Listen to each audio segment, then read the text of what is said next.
All right, welcome to the Nero Show does a retail special. We have GC Performance, yes, YouTube's very own GC Performance joining us. We have Jesse Coyle, and we are going to go pretty much into everything that's ever been thought about bikes and retail. We're going to talk what bike Jesse Coyle should ride, where the industry wants us to go. Guys, this is a good one. All right, let's get into it. How much influence do you feel you have as a shop owner when someone comes in on the floor? Do you, especially with the internet now, because I don't really go into bike shops that often. So I will say I would find it surprising if people are still going into bike shops and the guy on the sales floor is really moving the needle in terms of what they're buying. Or am I? Yeah, I mean, They still make a difference? yeah, you are coming in. I mean, I think I'm very similar to you, where if I'm looking to buy something like a truck, like a car, I do my due diligence at home. I go on the internet, I look at every kind of spec there is. I kind of know what I want before I go into the shop. But you will be surprised at how many people come to my store that say they're just looking. And then as we get talking, we look at a $2,000 bike, a $6,000 bike, an 8,000, and then they kind of pull the trigger on an $8,000 bike where they didn't know the specs of that. But yeah, I definitely think now that I have the internet, which I don't try to use, I do have people that come to my store, which is very weird to me. I'm still getting used to this. That like I'll see them come into my store, and where I work at the back of the shop. So like you guys are over there, I'm working back here. They make eye contact with me, and I kind of feel that they know me. I'm like, oh, okay, like I think they know me from YouTube or whatever. And they'll kind of walk around and they'll come up to the counter and they're like, "You do the YouTube here, right?" I'm like, "Yeah." Like, "Oh, cool, yeah. So what do you think about the wind space wheels, or what do you think about the hyper wheels, or I was looking at these, I was looking at getting this," and I'll kind of go into a very easy conversation because I don't want to be that kind of guy that like, "Hey, you come to my store, buy this," I enjoy having those conversations because one, I think is really cool to get recognized. I never thought that would be something like that, but I do have. They're asking me. I always feel like they're asking me loaded questions. Like they Which already they know the probably answer. know the answer to. Or They already know have, the answer to it. yeah. But they want me to kind of just reassure them, which I feel like is just I'm like, yeah, it is, and then they usually end up buying the product from me.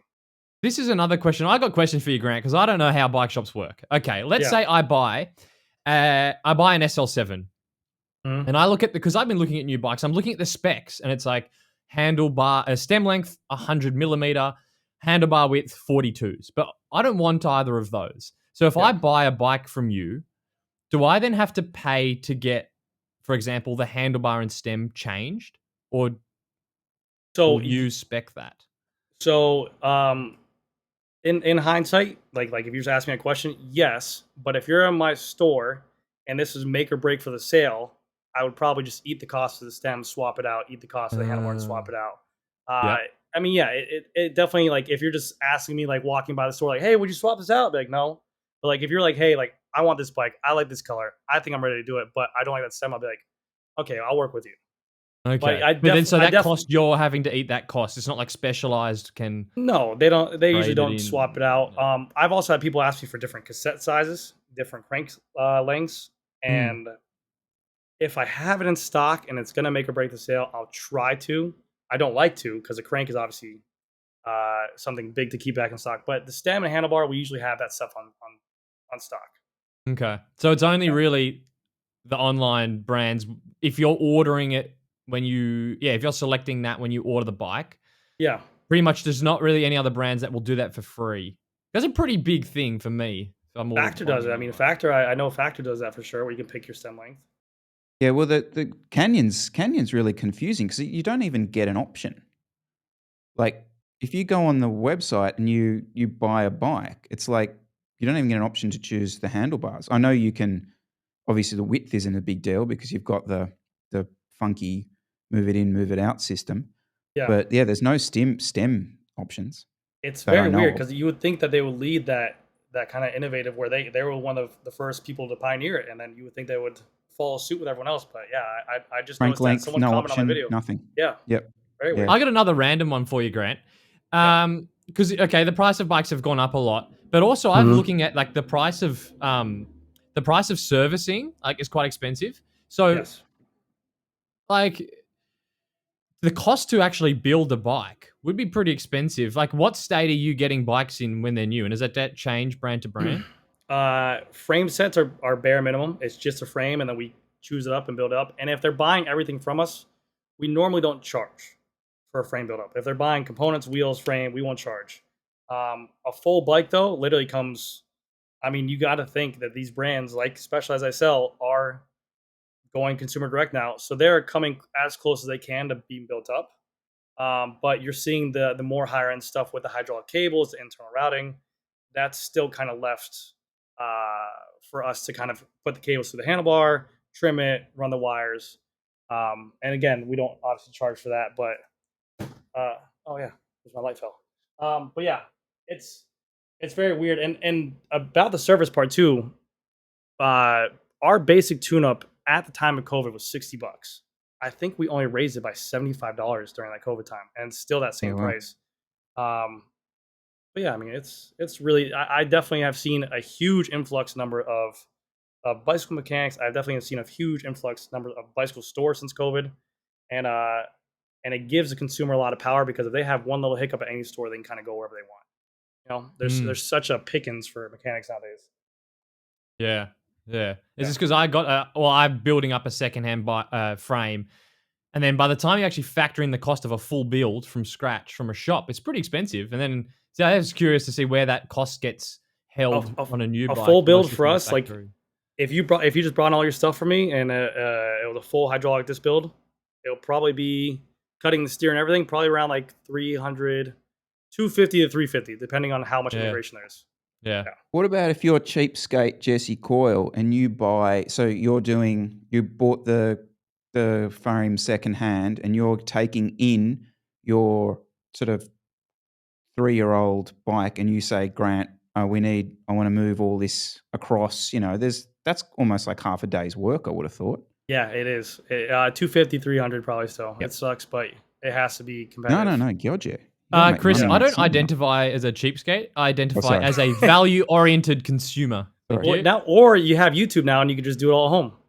Mm. I mean, Yeah. literally, Yeah, you that's seem it. to be videos everywhere now for these stuff. Yeah. Well, Yeah. there's a day in opportunity cost I'll never get back. I'd rather take it to the shop. I don't know. The other kind of thing wouldn't mind quickly chatting about maybe was the Chinese group set stuff, because I know, do you want to maybe just intro it a bit, Jesse, in terms of like if you bought one, like what happens here? Well, the balls I'd have to rock up to my local shop with a L2 group set and ask them to build it up. I don't know. I don't think I'd have the shame to do that. But even if I did, Shit. are they going to, because yeah, on the show, I think we mentioned, are they going to essentially guarantee that that product's safe and stand by it? You know, because you've got that element of they're almost, if they're installing it, it's then sort of their responsibility that the thing works and is safe. So yeah, have you done any of those builds? I haven't done any of the Chinese electronic stuff, but I do. I mean, that's the one thing that scares me is the batteries. I've heard a ton about like the Chinese electronic e-bikes with the batteries kind of catching fire as they charge over home. So one would have to be what their liability insurance is as a company. And I don't know how to be, but the one thing I will say about L2 and this whole new mindset of where this product is going with the frames, with the wheels, with the group sets, I myself was just like that with the bicycle, where if you brought me a frame into my store, uh, that was considered a China bike or China wheels or something, I would definitely probably shoo you guys away and say, "Hey, it's not for us. It's not something we want to do." Ever since I became into YouTube and I've seen more of it and had my hands on it, I talk with Joe from China Cycling, and he kind of backs up this product and stuff like that, and I get to see it and test. I'm I'm more open to it. Like I've seen where guys who watch my channel to say, "Hey, I have just kind of like this open mold carbon frame that I need some mechanical wires run through," and I'm more open to that as well. And this new L2 stuff, that electronic group set is, if just from the video, it looks phenomenal. I mean, for the price point that they stated, I think they said it was going to be like $800 for shifters, front, rear derailleur, battery, wires, and 12 speed. Like, I mean, that's unheard of. I mean, to compare it to these other guys, it really does have to make sure that Shimano, SRAM get their ducks in order, put out a competitive product at that price point, because I've been talking around and I've been asking if I can get L2 as a retailer, because I would love to be one of the first in the states to have something like that. Because I mean, I don't know if there's margin in it. I don't know how it's going to sell, but their packaging looks good. Their product looks good from what I've seen, and I think it could be a new era. I don't know, unless Shimano or SRAM puts out something that's in that sub 1,000 to $1,200 for a group set. It's a really good looking product. So do you think, like, influence-wise on the market, how do you think that's going to impact it in terms of, do you think it's more impacting the price, or is that going to impact, a Shimano going to have to release some sort of Maybe a Tiagra. hyper shifting? I don't know how I can shift any better. No, I don't think the shifting. I think they just need a lower price point. Like I've heard rumors of SRAM maybe taking one step down from Rival and maybe going to Apex, like a 2x12. I don't know if it's coming out. I've heard rumors of it. I've heard rumors of Shimano 105 maybe coming out with a mechanical 12 speed as well, and bringing down that price point. Anything to get away from, because these new groups that are coming out by these companies. SRAM is $1,600. Shimano's $2,000 for 105 Di2. I mean, those group sets used to be like the people's group sets. You could buy a full 105 group set for $700.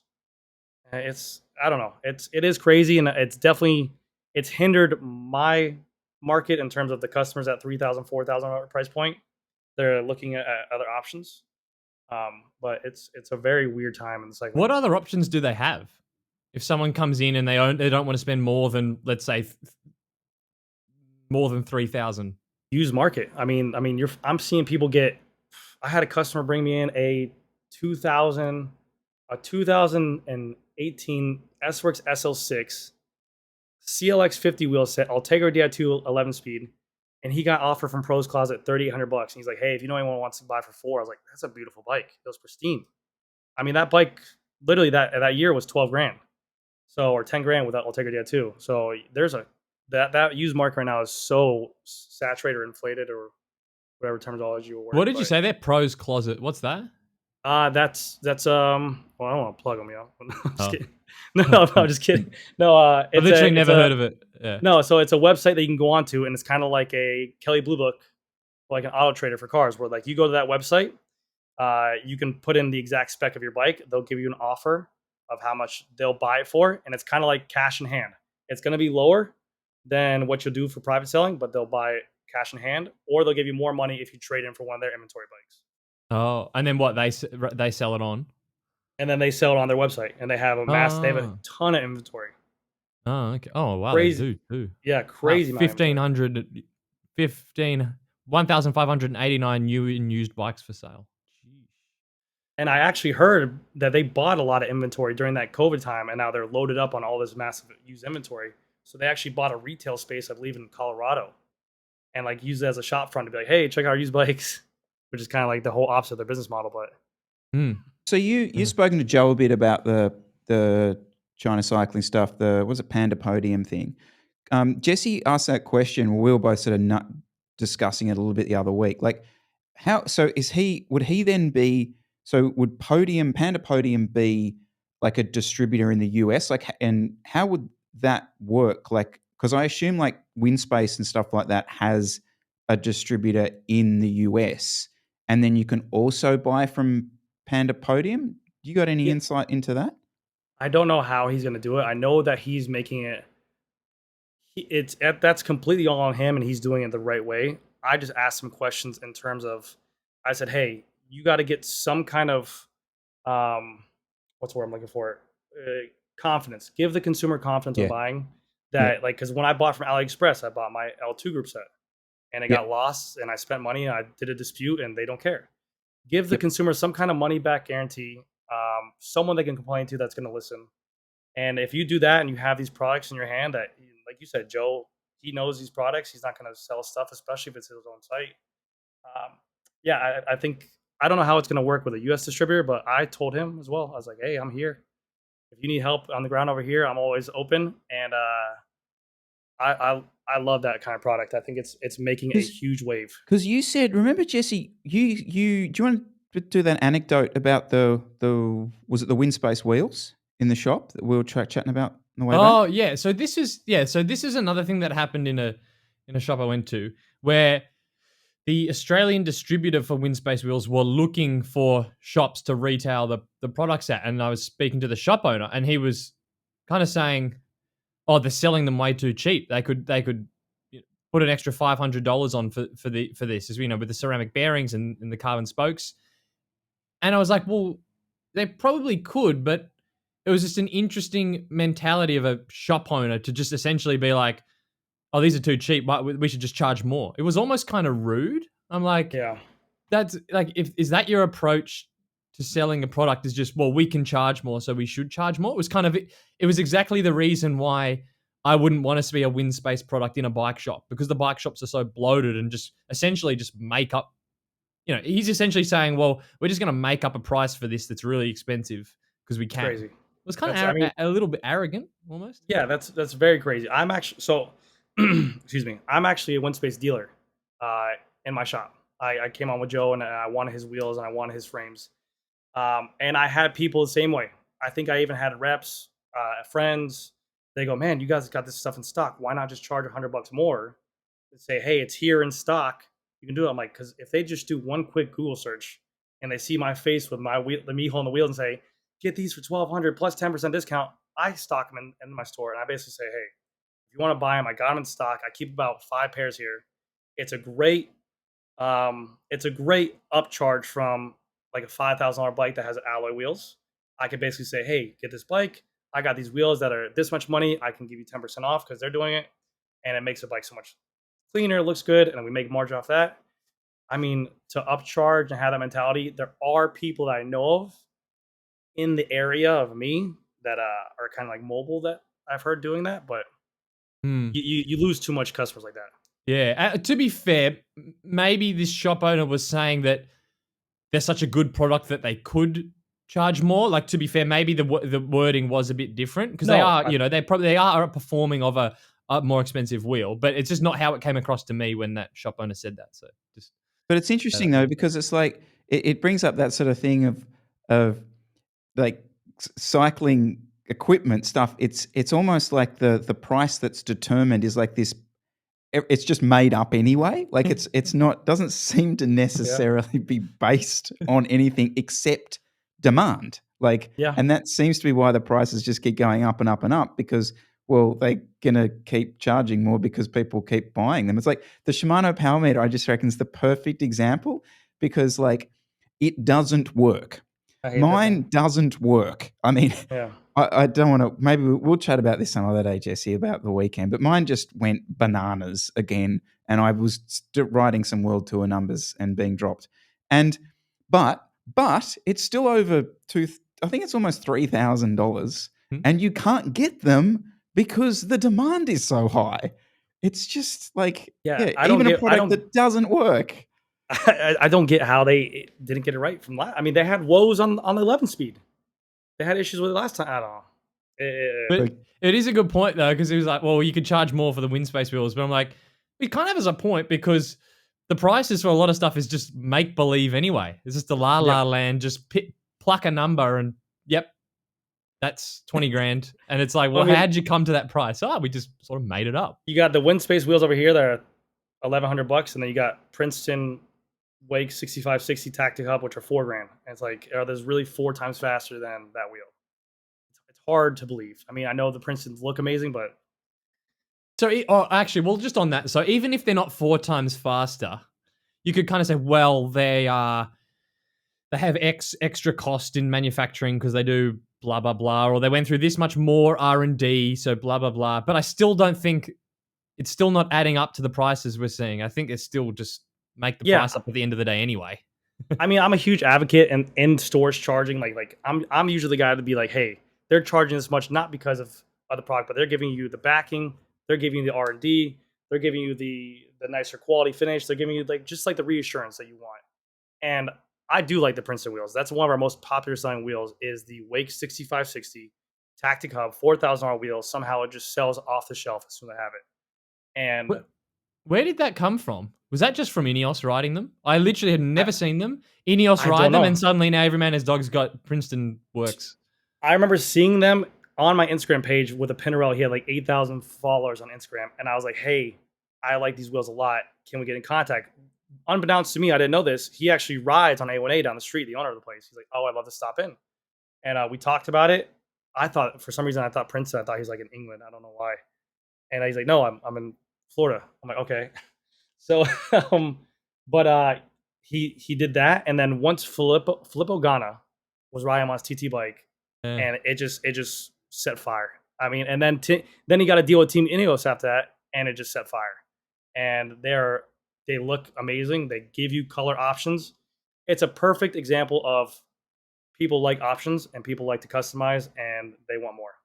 Wasn't that interesting on the weekend, Jesse, when, I was in the shop or something and came back out and I had my bike there and the guy was like, "Oh, what do you think of the wheels?" I got the Princeton 4550s on the Factor. And I'm like, "Oh, they're really good. Yeah, they're good." And then I'm sort of riding away and we were both like chatting. I'm like, "But they're like $4,000." Like, you know what I mean? Like it yeah, I just sort of did I Wait, just add to the problem by Yeah. saying they're good? Like, they look good. They look different.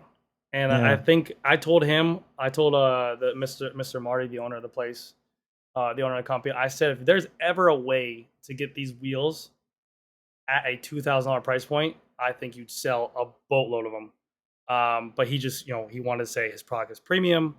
Uh, that's not the consumer for him, and that's his product. That's what his way is. But you get those to a 2K price point, I think you'll sell a crap ton of them. But so that'd be on you to answer, Chris, to be like, well, they're good, but they're $4,000. You could probably go just as quick on a $2,000 wheel. Hmm. Yep. Yeah. Yep. Because you could literally see him looking at them, then looking at me, and you could see his brain thinking like, "Oh yeah, I think I might do that." Like, and I do feel like I should have probably pushed back a bit and like said, yeah, they'd be really good if you're trying to win the tour up the Gibraltar this year. But like honestly, like for what we're going to be doing tomorrow, half the get a Shimano wheels, half the price, and might be as good. But Chris, you let's ever ride a lightweight wheel? no. So let's talk wheels. Let's have some wheel chat. Okay. Let's have some wheel chat. What are you Lightweight. liking? Lightweight wheels. Where was that going, Grant? Yeah, where's I that don't- going? Aren't they also outdated? No, so they just released a lightweight. I don't sell them, but I installed them. A lightweight Obermeyer Steen Evo wheel that was $8,600. Saw this. And it's crazy. Like I never sold them. I never seen them. He brought them to me. I'm like, okay, it's a beautiful wheel, but two problems is one, you can't true them, and if you have any issues, you have to send them directly back to Germany, so you're off of the bike. But I'm assuming if you have that much money, you have another wheel set. But two, literally, you have a directional of which side you can put on a tire lever onto the wheel because they're so gentle or whatever they are for the wheels. Like, but again, are those 8 times faster than a Windspace Hyper, or like are they that much lighter either? I mean, I think they're only like 200 or 300 grams. I don't know the weight of them, like 100 grams or 200 grams lighter. It's like it's just a name. It's just like buying, Are it's people crazy. I suppose the froth wheel in Sydney, I reckon, is the Envies. Would you agree, Jesse? That seems to be the wheel that, like, if if you're all about performance and also willing to spend a lot of money, like the Envy seems to be the one that, Envy's the top. Yeah. yeah, Yeah. yeah. Yeah. Which is Over that kind Princeton? of what you see? No, see, Princeton's probably a bit niche. Yeah, I we don't reckon, see here. that many of them here. Yeah. In my area, again, I'm very, we have a very high income, but my area is definitely Princeton right now. Envy and Zip have, in my personal opinion, from what I've seen in my store, at least for sales wise, have fallen off a lot from going hookless only. And we used to sell Zips and Envies out the wazoo, and we had such demand. They had such this crazy ecosystem and fan base that like the enthusiasts were crazy loving them. And then they went hookless only, and like people were like, hey, I want Princeton's where I can choose whether or not I want to run a tube or I want to run a different tire or whatever it is. So I really do think that they shot themselves in the foot in that one, but that's for me to kind of hold my tongue on. I don't know. Do you see any of the Shimano wheels, the Duro Shimano wheels? No. Unless they're stocked on a Pinarello that came stock from the bike, yeah, but very rarely. Yeah, okay. Which that always surprises me that doesn't seem to get any traction, but it just doesn't seem to have any kind It's of a weird price cool point. kids. There's nothing that like wows you. And I heard the Fria body on it, and I was like, oh, Mm, Heard yeah. the free hub. Are people buying wheels based on the free hub body sound? Yeah, Is that a yeah. thing? I swear Mate, haven't you the, watched his videos? That's the it's the tactic. biggest moment. I got people who literally say, "I want those wheels with that loud hub." From like they'll pull on my Instagram video, be like, "Give me, I want this one." I'm like, okay, Can't you yeah, I just got change you. the oil in the hub? Doesn't that make it louder? The tactic hubs? I don't know. They have this really loud, obnoxious sound that sounds amazing. It sounds like a Honda Civic, like that's just been butchered, but it sounds The amazing. analytics on his video would just be like the first sort of 30 seconds for the weight, and then everyone just skips to the end to see the free hub sound. That's how it I works, swear, right? I think Right, it you is just cut the the weight. fat. Let's just go Yep. weigh it, spin the free hub, end Yep, it done. 45 seconds. I could easily weigh it, give a nice little tap on the top tube, and then free up body. Yep. But I did a video on my Instagram where I showed off a tactic hub in my store and I have my guys spinning it. And it's just us screaming at this tactic hub as loud as we can, like morons. It got 8.2 million views. And people I love the sound of that. I'm like, holy cow. And like it's just like I have 3 Princetons, one has a tune hub, one has another hub. I'm like, no. And then the tactic hub's like, ah, and we're like, and then it's just all 4 is like, yeah. And it just As a sounds rider, I hate it. I hate the sound. I hate the sound of someone else doing it. I hate the sound of my wheels doing it. I would actively choose to not have a free hub sound like that, because also you can hear when you're freewheeling, and like in a race situation, like you don't want someone else to hear when you're freewheeling, in my opinion. yeah, but you have, I feel like you have a different outlook on it because you are definitely performance like that does make sense. You want to be as stealth as possible. Whereas I got people on group eyes that like they want me to know, they want to know they're behind me, like go faster, and they're just like backpedaling. I'm like, okay, dude, get off my wheel. It's like that at the chop, Chris. You kind of like let the person know I'm here by like backpedaling a bit so they can hear the screeching of your hub. You're like, yeah, I got this. You're not going, you're going easy. And in a race, you do the opposite. Like sometimes in a race, I purposefully keep pedaling so the person can't hear when you get on, and hopefully they'll pull for an extra 20, 30 seconds because before they realize you're getting in the draft. Yeah. What is a tactic hub? That's another thing I've never heard of. Is that a brand of hub? They just came out. They came onto the scene real quick. I think they're a German company, and I believe I've heard this stat. I don't know if it's true. They say the front and rear hub of this tactic hub are lighter than the rear hub of a DT Swiss 180. And it's supposedly they're $1,000 just for the hubs, front and rear, which is crazy. And it's a like machined, machined like 52 tooth ratchet in the back. That's like a one piece kind of. It's supposed to be really lightweight. I don't know So too you much can get about them on a Princeton build, can't you? Yes, that you can Yeah. get them on. Yeah, you I've can get seen them on those, Princeton yeah. build, or you can get them on. You can buy them straight from them.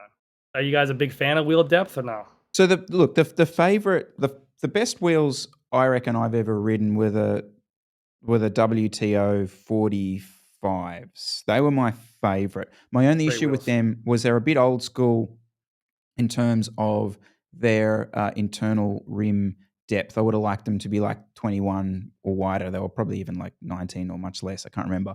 But like as far as just a super fast tubeless wheel, I absolutely loved those, definitely.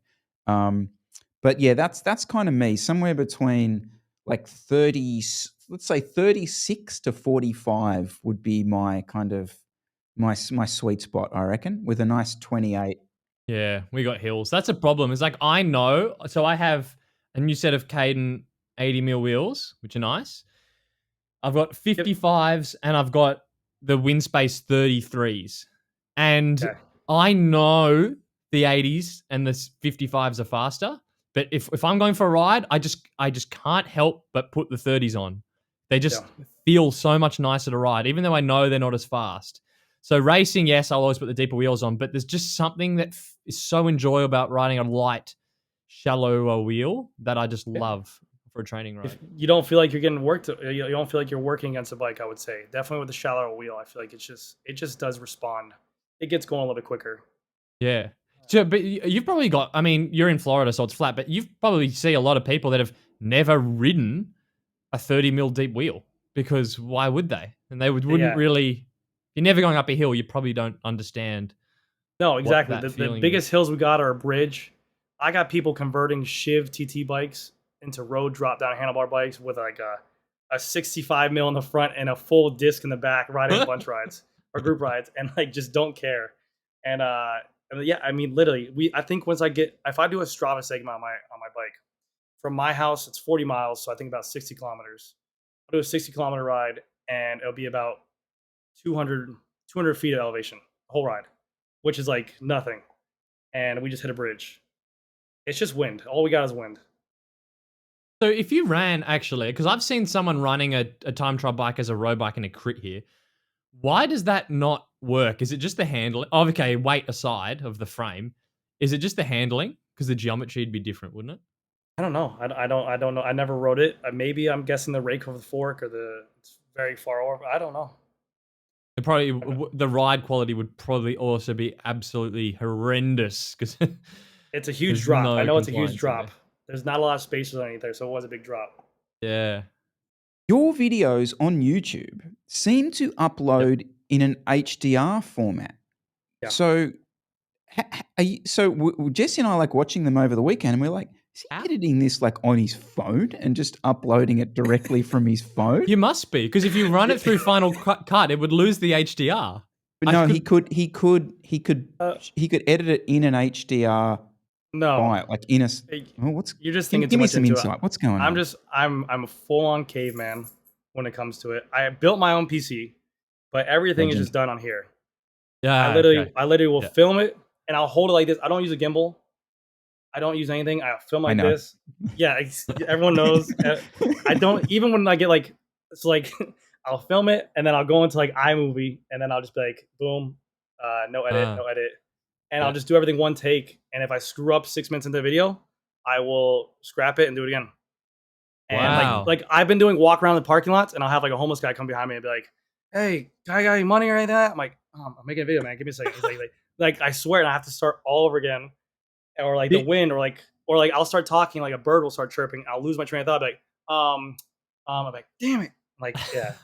I reckon the back of your hand is like the most famous part because it's like when you're like talking, it's just like back of the hand angle. Brilliant. Yeah, so you do just edit on the phone. That's so cool. Yeah. No, it's not. Like people might think it's cool. I feel really embarrassed. Like I have been recognized outside the bike store, like at Disney World, with my kids, and the dad was in the pool. And he's like, GC Performance. He's like, "Oh, dude, I love your videos." I'm like, I'm always thinking to myself, like why do you like? I don't feel like I get it. It's cool information, but like I always watch your guys' videos. I'm like, these guys are like YouTubers, videographers, editing. But like me, I'm like, hey guys, okay. I'm like, done. And Upload. Here we are wondering how you've kept HDR on your videos. Yeah, he must be like running it through another box, and then he's like, oh, like it's like so good. No, yeah, it's just an upload, and I think that it blurs. I don't know how bad it is to upload via wirelessly because I think it does blur like their surroundings around it, but I don't know. I want to get better. I want to be like you guys with a camera and a gimbal and the mic and the wireless mic. And I've seen the guy who's filmed me for my videos, and guys, it's just crazy. It's like it's amazing setup. I'm very. But who else do you watch? Who else do you watch on YouTube? Actually, everyone. I make it a point. So when I started this YouTube thing and I started to do it, I made it a point to treat it like customer service, like my store. So when I was doing these videos at first, like the SL7 in the pandemic time, I made it a point. Like my wife would hate me. I'd be like, babe, I gotta answer comments, and I'll be answering comments every single one I could. And the comments back then were much more questions, like so much more. They want to know more, but now that the bike's been out for so long, but like any kind of question that I see that I can answer and be helpful, I try my best. So, but I study everyone's videos. I know it sounds like a geek, but I watch all yours. Charles, Cam, Chris Miller, Evan's Mountain Bike Saga. I mean, everyone. I watch mountain bike videos. I watch the new guys. I watch the old guys, big timers, and I see what's hot. We did a bit of a deep dive over the weekend, didn't we, Jesse? Kind of seeing what people are doing there. It seems like to me, like from the outside looking at it at the moment, like almost like the ride vlogs thing seems to have like died. I think a bit of a death. Except for Francis Cade, he does an amazing job. Yeah. So, but here's what I reckon, and we talked about this. Like, I reckon what we don't get is like a lot of people watch cycling YouTube content while they're on a trainer. Yeah. And so, like, it's almost like you've got to almost think about that's what the audience is doing at the time. You know, Yeah. they're not like sitting down with the family in the evening and go, okay, let's see what No, Grant's exactly. doing this Yeah. evening, shall we? Yeah, Yeah. exactly. I do agree with that, and I also think that like you said, the vlogging I think has definitely died down. I think a much more um just I think the China bills are really into the things right now. Um, but I definitely noticed a fall off of my views and also a fall off of my comments. Like before, when I used to post back during the pandemic time, 2020, 2021, and 2, much more interaction, much more people interested in those builds. And then I think just with inflation and the prices of bikes now, people are just like, it used to be like, hey, can I run an axis wide crank, or can I run this kind of configuration with this? And I'd be like, yeah, for sure. And I'd be so happy. And then just like over the 3 years of YouTube, it's just like I like post a video and it's first thing, heavy piece of shit Yeah. sled. I'm like, okay, I'm like, I've saw you sorry. cracking the shits at that in the comments. You sometimes you pin a comment like, "Shut the fuck up about Yeah, how light your dude, bike is." I'm telling you, man. Like I'm just like I come home, I'm just like I feel like a beaten wife. I'm like sorry about the weight of the bike. Couldn't help it today. And I'm like I just post them for you guys, and then people are like, why do you even show these bikes off? I'm like, because of there's that one guy who's looking to buy a bike, and this is the bike he wants. He's gonna get everything he needs from this video, hopefully. You want to talk bikes? Well, Should we talk bikes? What's going on? So, um, I've got this feeling that we're all going to, well, the industry is going to push us back towards the aero bike. It kind of feels like we've done this. Okay, the SL7 maybe is the poster boy of this thing, being the one-stop shop. Like it's kind of aero, it's kind of climby type thing. I sort of feel like the narrative's going to change with this, whatever the next releases are, to be back to a more aero thing, like a Venji style thing in the specialized world. Are you feeling any of that from the industry? Are you Benji, willing to take a punt, or what are you thinking? I do think Specialized is missing that aero bike. I mean, Trek has kept their aero bike alive, the Monda and the Madone. BMC has their Team Machine and Time Machine. Pinarello still just does their own thing with that one bike, but um, that aero bike is needed. I mean, I think that it gives them an option. Now, when the Tarmac SL7 first came out, that helped us out 100% because of the fact that when there was the SL6 and Venge, you had no idea how many times I'd be showing a guy a bike like this, and they'd be like, "Oh, I think I'm sold on the Venge. I like this bike a lot." And like one bike over would be like an S-Works SL6, like, but what's that? I'm like, okay, that's just like, it's a good bike. He's like, can I ride it on here? I'm like, yeah, but kind of not. Like that one's definitely better. Why? Well, it's just more aero, and like it's just like it was always like it's just a guy with money who just like he saw the two and it kind of just conflicted him, and like instead of it just being a sale, he just kind of be like, well, I don't know. Now I got to think about it. Mm. But definitely for the hardcore enthusiasts, I will say this, and this is just me speaking freely. The people who rode the Venge in Florida, where it's meant to be ridden in flat areas, definitely said that had the Venge and went to the SL7, definitely said that that top end speed of that Venge was a faster bike. I mean, it for sure was, and there was a reason why they use it for flat stages. And it was a stiff bike, a very, very stiff bike. But I mean, people who raced and rode and can endure that stiffness absolutely love the results of the bike. It was a cool bike. I liked it a lot. a combined aero bike, Hmm. like the SL8 will just be a more aero version of the SL7. I feel like that's not going to be good enough. No, I think okay. This is my hope for Specialized. I hope that Specialized takes the lightweight Athos carbon, makes the Tarmac SL8 with some aero properties, and they just have this like 6.8 kilo Tarmac aero bike that they have as just a crazy killing climbing bike. And a lot of GC contenders will be using it. I'm sure Remco will be using the mountains for that. And then I want them to just make this like full on, like not a hybrid aero bike, just like a Venge, massive chunky carbon bike that's like, hey, this is an aero bike. And separate the two and just make one stupid lightweight and one that's like stupid aero. And I think it'll be really badass. Yeah, which has already been done. That's kind of what that Ribble Ultra. I don't know if you saw that bike. Remember that, the Ribble Ultra?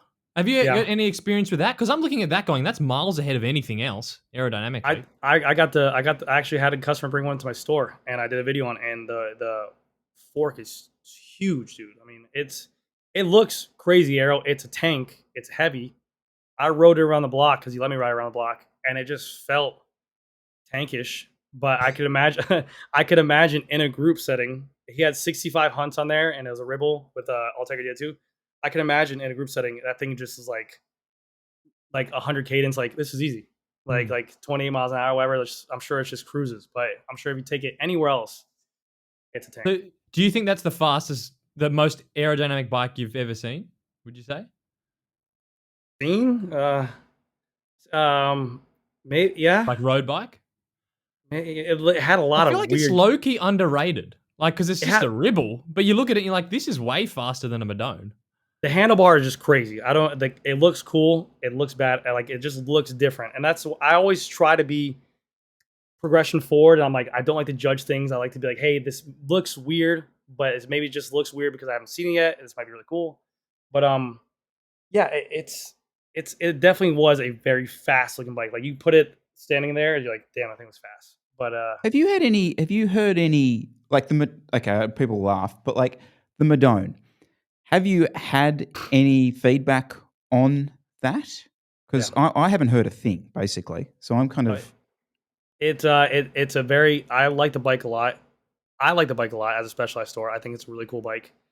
The riders that I know are riding it, my friends at a Trek store are riding it, and it's very. I got to ride it around a couple blocks, get up to speed 25, 26.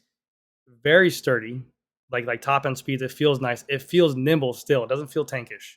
Like it still feels kind of light. It feels snappy. You step on it, it goes. Someone attacks you, it feels like it can go. But it just feels planted, like solid. yeah. Like, What's that retailing for in the US? 13.1 USD. Yeah, Yeah. right. Okay. 'Cause Because it we were was- looking it at was that one on the 20. way back, weren't we? Yeah. Which was an Ultegra build, wasn't it, Jesse? Yeah, the Ultegra build was, I think the Ultegra build was like 13.5. Aussie? Yeah. Yeah, which and then is the like top of the 10-ish. line one was 20. Yeah. Yeah. I will say that that's a cool thing about Trek, and I wish more companies did that. That they spec their top tier frame with lower end components. Now, some people will say that the company doesn't want to devalue their product, but I mean, if they're going to buy the frame anyways and build up like that, why not offer it and make more money? Because that's what we were talking about. We were like, well, shit, it's just an Ultegra build. Like, it looked like the same frame, the same carbon. Yeah. Like, yeah, everything. I got the spec. I got the specs up here. Can I go into them? Because I find this fascinating. Okay, Okay. so Madone SLR9 Gen 7, so the top of the range ones with Dura Ace, is $18,000. The one below, which is with Ultegra, is $13,300. So like $5,500 cheaper, but it's the Price cut. same frame, exact Yeah. same series carbon. So for that new frame, they only make one carbon level. Oh, Yes, that's they don't interesting. make they kept the old Madone design in there for a cheaper price point option. Yeah, Yes, because that yes, seems I like saw way that. better value. So all you're getting is Dura Ace, and the wheels are, instead of Aeolus Pro 51, they're Aeolus Race Shop Limited, which But is there was Yes. there's no frame only option from what I saw. Is Really? that right, Jesse? not on the Australian website. Yeah, maybe that's just an Aussie thing. Yeah, It might. I think they have. They one seem for to. USD. I've noticed that here and I think we alluded to this the other week, that a lot of the brands aren't letting you. They want you to spec it Really? with their build. And Yeah. that's in Australia. Well, this is kind of what we're seeing, because I think that they've got an allotment that they've got to try and move, and so they Gotcha. don't want to. Yeah. but who's that's buying frame seemingly- sets anyway? What are you going to do with a frame set? It would cost a fortune to then buy a group set, and then Actually, Yeah. can I speak on that real quick? Because I mean, it used to be back in the day that the frame sets and building it how you wanted to, there was this kind of like idea that like, I don't know. I've heard both ways. I heard that it used to be like, if you're picking out your way, it's gonna be more expensive. I'm building these things up now almost, I hate to say it, cheaper than manufacturer price points. I am. I'm getting it like the crazy final build. It's like, I don't know how. I don't know how. So is that you as the shop buying the components separately to the frame and the wheels? Buy from Yeah, okay, Shimano. interesting. I got contracts from Shimano SRAM. See, we don't have a shop that would have the clout to do that, because you're already dealing with another middleman in Australia. So yeah, you're like Specialized really? Okay. aren't able to do that here. well, but you could buy a. What do you mean, Chris? Because you could buy a group set just from Bike Bug. Yeah, but Grant's saying that he's able to get his prices, his build price. So he's actually building them in store, right? So he's No, buying Yeah, so Right. I'm buying the frame from Specialized. I'm buying the components from Shimano. I'm buying the wheels from wherever. See, that wouldn't happen here. Like Clarence Street, Cyclery wouldn't be doing that. They'd be bringing in the whole package. There's no way they would be buying the Trek frame and then going to Shimano and getting that come in, you know? Because if you don't order enough, there is obviously, they don't give you as good of a deal as like if we bulk order for group sets and parts and that. So I don't know if the margin's worth it to them. I just don't understand why anyone would do, like, what's the benefit of doing that, Grant? Who are the people building up frame sets? Because the specs that these things come with are pretty good. Like you said, it's an old school mentality. Like I would have done that back in the day, definitely. Yeah, I mean, well, like in this matter of, I had a guy who bought an SL7 8 frame or SL7 Tarmac SL7 frame. He didn't like the paint, so he painted it. He bought the Dura-Ace group set for me, but he wanted to choose crank arm length, and then he bought the wheels because he wanted the white decal, not the black decal. So like he just wanted to pick and choose his colors. And same thing as well. I mean, I have so many people that build up SL7s with a 105 Di2 spec, with an Altair Di2 spec, all the time. That's one of our most popular builds. I'm actually seeing more and more builds of top tier bikes like Pinarellos, Trek Madones, SL7s, all with Altair Di2, and it's becoming more popularized. I mean, that Altair group set is phenomenal. Yeah, the only thing that's just it's just like a bragging right, really, to buy a Dura-Ace. Just for snobs like me. Not for you. Yeah. Oh, I guess between the 12 speed ones, it is. I was you were saying, oh, I'd potentially go back to ring brake, but then I have to go back to the 11 speed group set, and it's not as good. Not as good. Doesn't do it. Yeah. Really, so you like the 12 speed that much more? Yeah. But then, hang on. The caveat here is I came from someone riding a prototype FSA 12-speed group set for 12 months, and say I actually laughed, Jesse, when we hit the bottom of Perisher this weekend in the event, and that's where my FSA group set shat itself last time. We spent like 20 minutes on the side of the road banging the battery, trying to wake it back up. And this time it was like, yeah, whatever. I'm just mashing my gears with my Shimano. I never saw the FSA in store ever. There's a reason for that. Maybe one day. I'm surprised that more companies aren't doing group sets. I mean, I don't know why no one rivals Shimano or SRAM. I don't know why. You got Magura that could probably make a nice group set. You got Tektro. I mean, if I was a company, I'd go straight after these guys. I mean, I had so many people that ask me if Brembo makes this, because Brembo is a car braking, like a really high-end car braking hydraulic disc brake. Like, like I would just assume that you could just, a name like Brembo could come into the game and make a brake and charge out the ass when people buy it. It's like they have such, Shimano and SRAM and Campy have such a strong hold on the whole industry, and they just set the prices. It's crazy. Yeah. Whereas you think there's only 3 of those guys, and then dozens, or if not hundreds, bicycle manufacturers. What bikes did Jesse Coyle buy? Can you sell Jesse Coyle a bike? Maybe is that how we finished? I hate selling people bikes, man. I'm not good at it. I mean, I definitely, I know buzzwords. I know buzzwords. I mean, like definitely there are some buzzwords in the industry. Lighter. Okay, so obviously I'm gonna do like the easy tier, like the base model buzzwords: lighter, faster, stiffer. Then you have the mid levels like aero, compliant, efficient. No, efficient. Is that one? Yeah, efficient. Like efficient is really good. And then like the top tier ones, I get people like really going. If I start talking fast, I'm like, this thing's snappy, responsive, speedy. Like just like I should start going, and people are like, yeah. Like, but again, that's if they're interested in it. I don't like to push people on it, because like, it's hard for me to sit there and sell someone and say, hey, I have an SL6, sell me SL7. I'm like, this thing's way faster. Then what should Jesse ride? So he does crits. He rides some summer crits. He also does fondos, but hilly enough fondos, definitely.